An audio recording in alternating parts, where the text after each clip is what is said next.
Well, good morning and welcome to Sarasota Christian Church. My name is Todd. I am the lead pastor here. And if you are a guest with us, we're just so glad that you're here. If you are with us all the time, we love that you're here too. Great way to get connected with our church, find out more that's going on here is by going to our website, sarasotacc.org. Grabbing the Connect card in the seat back in front of you. You fill that out, and we would love to reach out and let you know a little bit more about the church.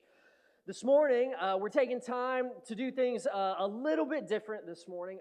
May is Foster Care Awareness Month. And if you have been around SEC for any amount of time, you know that is a issue we believe that is near and dear to the heart of God, and it is near and dear to the heart of our church. And so we have representatives from several organizations here in our area that are on the front lines serving foster families and helping in those communities.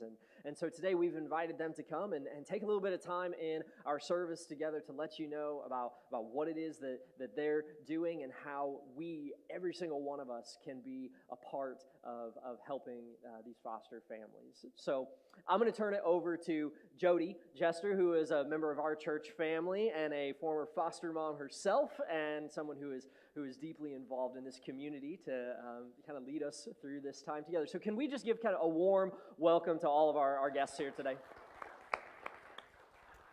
Well, good morning. We're thankful for the opportunity. Anytime we get to share at a church setting, it makes us happy. And these are some of my good friends that I get to work in this foster care space with. And so it's always fun to just connect and get to share about what God is doing in our community through faith-based organizations. So we say often that not everybody is called to foster care or adoption. We don't want anyone to tune us out just yet because you think we're going to send you home with a kid today. That is not our intention. But what we do love to say is that everybody can do something to support kids from hard places. And so I'm happy to introduce Diane from the Twig, and she's going to tell you a little bit about what the Twig is, a great story, and how you might be able to help. And just so you understand how we've done the progression today, if you have a little bit of time or a little bit of resources all the way until you say, hey, I might be interested actually in foster care. I'd like to learn more about that. That's kind of how the progression goes this morning. So tell us a little bit about the Twig. Well, thank you. Thank you for having me here. It's funny when you said that everyone can do something. I adopted my daughter out of the foster care system 18 years before I realized I could do something else. And so when you open your heart, you never know where God's going to put you, because he had me open up the Twig.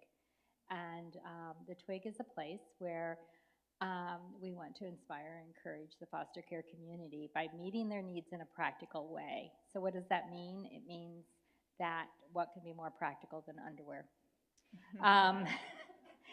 We have a store that is designed just for these families. No one else shops at the Twig, and there is no cash register at the Twig.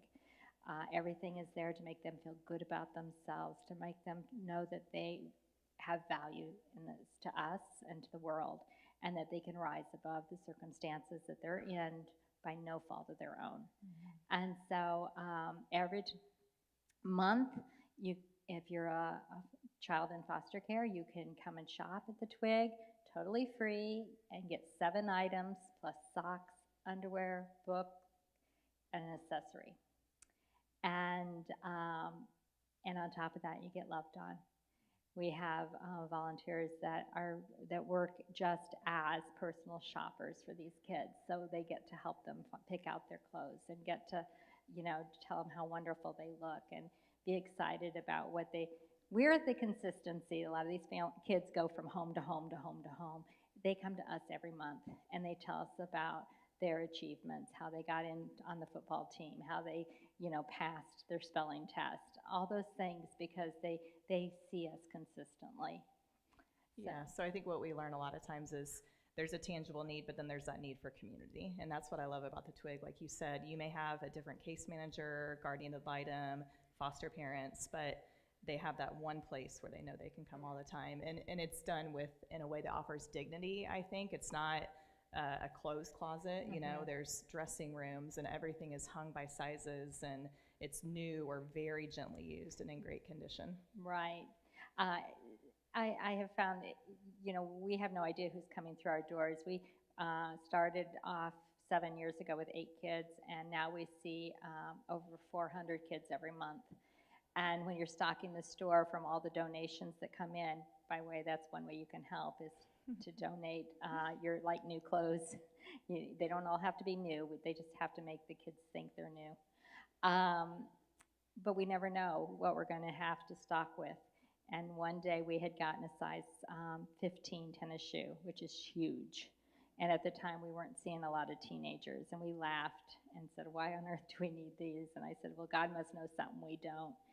And that next shopping day, in walked this boy that was huge.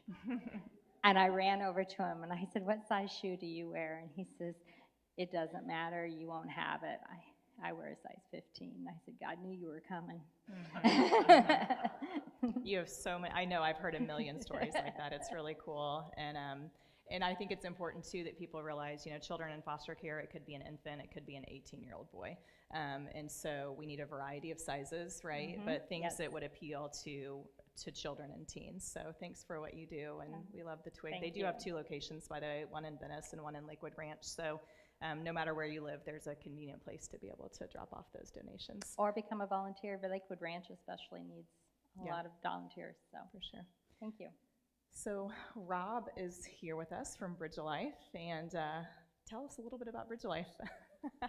So as Jody said, my name's Rob. I work and serve with Bridge of Life. Bridge of Life is a agency, a nonprofit, faith-based agency that does wraparound care with foster families, with relative and non-relative caregivers, just providing support in just about a million ways. So I'm going to try to remember all those. I've got them written down in case I forget any. So we do meal deliveries, meal prep, deliver to family homes. We have financial aid for families who are struggling maybe in that way to get them back on track. We provide care for kids about twice a month. We provide education during those times. Families can come. They can have a meal with other families who are maybe going through the same journey as them, discuss those things. We bring in speakers to provide education and helping them deal with kids who have been from hard places, and also goes towards their licensing, so kind of twofold. We also do home improvement projects. I got the card of someone this morning he's gonna be sorry he gave me his card. We do some prevention work now in a space called Care Portal, where case managers can go into the system and they can activate a need, and a church within a radius of that need can provide that, whether that's beds or food or whatever, strollers, a lot of different things to actually just keep kiddos in their homes. Sarasota Christian has been really involved with Bridge of Life for a very long time, and we really appreciate that. A quick story for me. We have a lot of stories as well, but I was in a home doing some home improvement about 4 months ago. Kind of a sad story, but this lady was a dance instructor, and one of her students came to her and said, she was removed from her family about 4 years ago from her parents, but then the relatives that she was placed with, that was an abusive situation as well. So anyhow, the state came to the actual dance instructor and said, well, would you take her? And she said, I guess I would, I guess I would. She doesn't have anyone else. So, but she really just didn't know anything. So even in that time of just fixing up some stuff in her home, I was able to tell, hey, how about groceries? Well, she said, I'm struggling with groceries. So I took her to Azinger Compassion Center and gave her a couple other resources and just things that she didn't even know about. So it was really amazing. And so if you guys are inclined to serve, if you can make meals, if you can fix stuff, if you just want to watch some kids and help some foster families, like Jody said, our motto at Bridge of Life is not everyone is going to want to have foster kids in their homes, but everybody can do something. And I think it's a cause that God has definitely light upon all of our hearts, not just people who are foster families, but who can support those families as well. For sure. One of the things I love about Bridge of Life too is there's an effort to kind of scan our community of care fairly regularly and say, where do we see that there are gaps in services? Maybe there's inefficiencies. We have mental health services, but they're not adequate, or there's just not an option when this kind of situation comes up, which is why I'm super excited that Michelle is here with Isaiah 117 House, because in an effort to kind of identify what one of those gaps in care was, we learned of Isaiah 117, and even though Michelle is a Bridge Life board member, she is also now the Isaiah 117 House expansion team coordinator, which means she's the one that's really instrumental in bringing a home to our area. So tell us about Isaiah 117 House. Thank you, Jody. So our mission is kind of threefold. So the first one is to reduce trauma for children on removal day, the day that they are removed due to safety concerns by child welfare agencies. And so we do that through the home. There's a picture of it. Instead of those children going to a government office, sitting in a cubicle with nothing to do, waiting for placement, the caseworker is able to take them directly to a home. And in that home will be trauma-trained volunteers whose sole responsibility it is to just greet them by name when they come in the door and find out what they need and just love on them, while the caseworker, we provide room for the caseworker. That's our second mission, is to lighten the load of the caseworkers. So the caseworkers have a lot to do. So can you imagine being in that office with, in your little cubicle, is a family of 3, and you're having to take care of those kiddos. You're having to do all the paperwork. You're trying to find placement for them as soon as possible. And it's just too much of a job. And really, if you think about it, they're doing our job, the church's job, because Isaiah 1:17 says, do good, seek justice, take care of the widow, take care of the orphan. And that's us, right? That's our role. And so the third part of our mission is to ease the transition for foster families. And for that, we really, if you think about it, the call now from that caseworker could be, we have a family of 3, it's 1 in the morning, they have head lice, they have just the possessions on their back, and can we bring them now? And if you think about it, for a foster family, that's a hard yes. But what if the call said, the family came from, the kiddos came from an Isaiah 1:17 home, and the call was like this? It could still be 1 in the morning, but it could be this, that the kiddos have had a snack, they've been out to play, they've come in and had dinner, they've done their homework, they've brushed their teeth, they're in new pajamas, they have a backpack full of clothes for a week that are brand new in their size. And oh, by the way, grandma or foster family, what do you need? Do you need a twin bed, a car seat, diapers, wipes, formulas? We have that too. We just so appreciate you saying yes. So that's really what Isaiah 1:17 is all about. A quick story, we had this little girl we'll call Sarah. She came in, she was 6 years old. She came into the house. She was obviously very scared and worried. And it took her a little while to adjust to the 2 volunteers that really just wanted to just play with her and love on her. They got her a new stuffed animal and a new blanket. And by the time she left, she was hugging them. And usually that's where the story ends. But with this one, her foster parents said, what do you want to do for your 6th birthday? This was like 4 to 6 months later. And they offered her the trampoline thing or the blow-ups and all the different things that you could do for a 6-year-old birthday party. And she said, I want to go back to that Isaiah 1:17 house and be with, and it was the 2 volunteers that were with her that day. And so sure enough, on a Sunday, they closed the house. They had a birthday party for her with those 2 volunteers to love on her.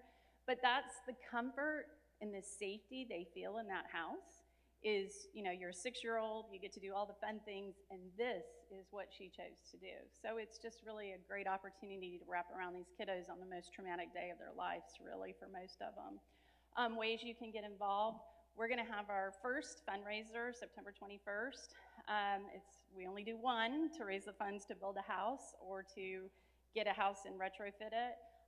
So we're looking for table hosts for that. We're also having a lemonade stand challenge in July. So if your youth and your children want to hold a lemonade stand, or maybe not in July, but anytime during the summer, they could, kids helping kids is a great way with a lemonade stand. It really does help bring awareness to our community, but then also raise funds.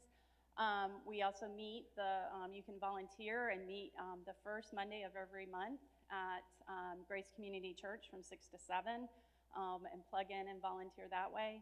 And then finally, you could set your phone alarms for 1:17 p.m. Your spouse will probably like that better than a.m. 1:17 p.m. to pray for Isaiah 1:17 house. Thanks. So I do love that. So Isaiah 1:17 houses are all over the United States. There are several of them now, and we'll be one of 4 in Florida. But every day when my alarm goes off at 1:17 p.m. and I get that reminder to pray, it's really cool to think that's happening across the United States with all of the different people that are involved in those homes. And so that's a pretty easy but impactful way to get involved. So Shannon, that leaves you with a door of hope, and we're so thankful for what you do in our area, providing faith-based foster care. So tell us a little bit about that. Yes, so I am with A Door of Hope. We are a faith-based foster care licensing organization, which basically means that we help you to fulfill all the state requirements to become a foster family and stay a foster family. But also, our heart really is to advocate and support our families in that ministry because it's hard work, it's amazing work, but we want to wrap around our families in the ups and in the downs in that. So that's really our heart, and we see it as a ministry that our vision is to provide hope for kids and families in crisis, and not just the hope of food, not just the hope of shelter, although these kids need that. We're looking for the hope and love of Jesus really to impact their hearts, impact their families, that we believe that our families are a part of the ministry of reconciliation, which all of us are called to as believers.